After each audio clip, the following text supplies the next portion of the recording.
Hello guys, welcome back to my video. दोस्तों, आज आप सब लोग कैसे हो? मैं उम्मीद करता हूँ आज आप सब लोग अच्छे होंगे। दोस्तों, आज का वीडियो काफ़ी इंटरेस्टिंग होने वाला है। आप लोग वीडियो के अंत तक बने रहिएगा। चलिए वीडियो को शुरू करते हैं बिना देर किए।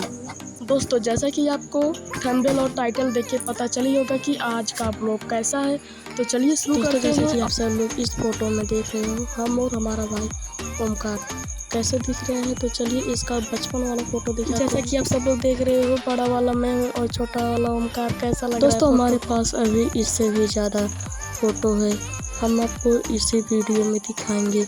आप लोग वीडियो के अंत तक बने रहिए।